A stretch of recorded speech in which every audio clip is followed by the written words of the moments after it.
The wind cut through the quiet main street of a small Montana town, sweeping snow in slow circles that felt almost frozen in the air. Under the dim street lamp outside the old Silver Pines diner, a young mother clutched her little boy close to her chest, her coat barely shielding either of them. Her face was flushed from the cold, her breaths uneven as she tried to steady herself. She looked like someone trying to hold on. Hold on to warmth, hold on to strength, hold on to life itself. No one walking by would know the truth. She had nowhere else to go, no one to call, no money left to keep moving. And as the child buried his face into her coat, the mother blinked back tears, praying silently for something, anything, to change. Viewers, before the story unfolds, if you believe in kindness, compassion, and second chances, please like, comment, share, and subscribe. Your one action helps these emotional stories reach more hearts. Her name was Hannah Carter, 27, a woman once filled with hope, now clinging to courage for the sake of her 5-year-old son, Evan. She had left everything behind, her apartment in Idaho, her job, and the man who had promised to love her yet had broken that promise far too often. She had reached the point where she couldn't stay any longer, not when her son was beginning to understand the things she tried so hard to hide. She had packed a small bag, used what little savings she had, and driven as far as her old car allowed. But when the engine died just outside this tiny Montana town, she knew God had decided her path for her, whether she was ready or not. Inside the diner, warm air and soft chatter wrapped the room in comfort. The smell of coffee and homemade soup lingered like a blanket. And sitting in a corner booth, stirring a cup of hot chocolate he had ordered out of habit, was James Walker, a 35-year-old auto mechanic with a quiet presence and a reputation across town for helping people even when he had little to give. His dark hair, still dusted with snow, stuck slightly to his forehead, and the tiredness in his eyes told a story no one ever asked him to share.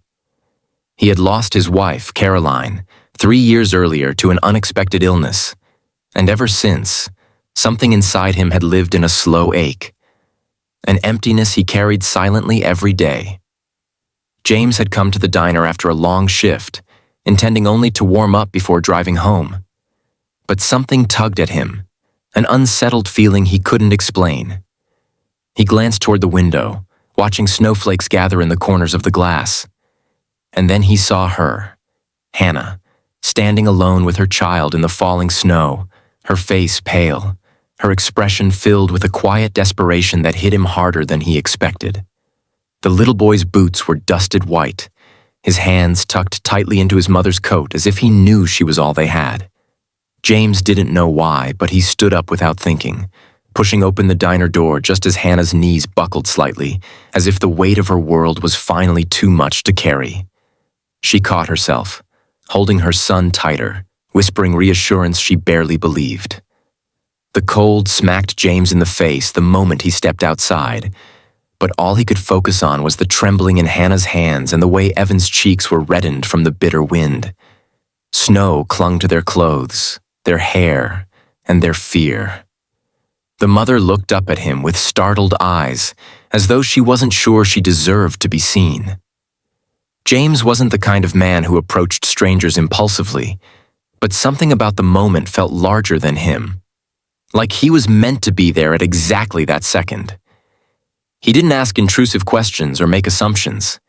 Instead, he simply offered gentle calm, inviting them inside where warmth and safety waited.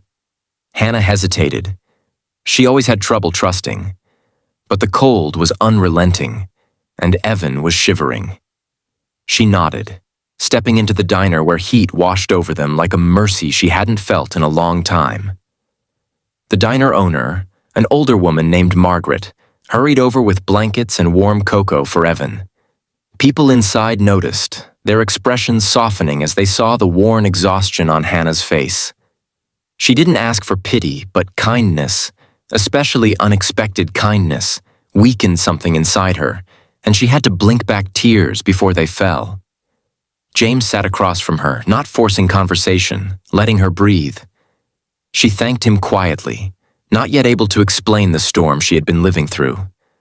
But James noticed the small details: the broken strap on her bag, the way her fingers trembled even after being warmed, the protective way she held her son. Details that told more than any confession.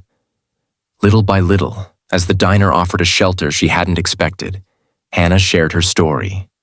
Not dramatically, not for sympathy, just honestly. She told him about leaving Idaho, losing her job, escaping a relationship that had become too heavy and too painful.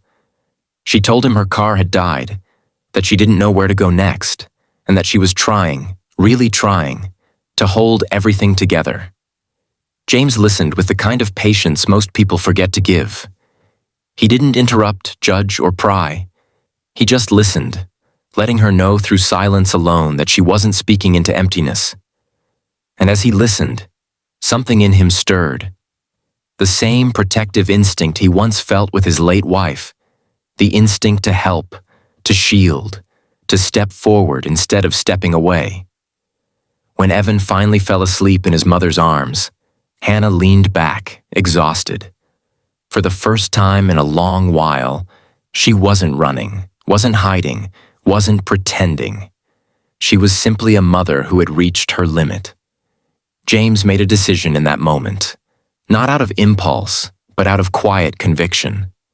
He offered her help, a hot meal, a safe place to stay for the night in the guest room of his home, a way to get her car looked at, just until she could get back on her feet, he said, not expecting anything in return. Hannah stared at him with disbelief, her heart pulled between fear of trusting and the hope she desperately needed. But the way he carried himself, the gentleness in his voice, the sincerity in his eyes, they reminded her of something she had forgotten. Not all people walk away. She accepted. That night, James carried Evan inside his home, careful not to wake him. Hannah watched, overwhelmed by the sight of someone treating her child with such tenderness. The warmth of his house, the smell of pine wood from the fireplace, the quiet hum of a home filled with peace. It felt like a different world. Over the next days, the rhythm of their lives intertwined naturally. James fixed her car without charge. Hannah helped around the house and insisted on paying him back with whatever small tasks she could. Evan laughed more than he had in months, drawn to James's gentle nature. And slowly, the weight on Hannah's shoulders began to lift. But it wasn't just Hannah who felt change. James found himself smiling again, his home feeling less empty, the silence less heavy.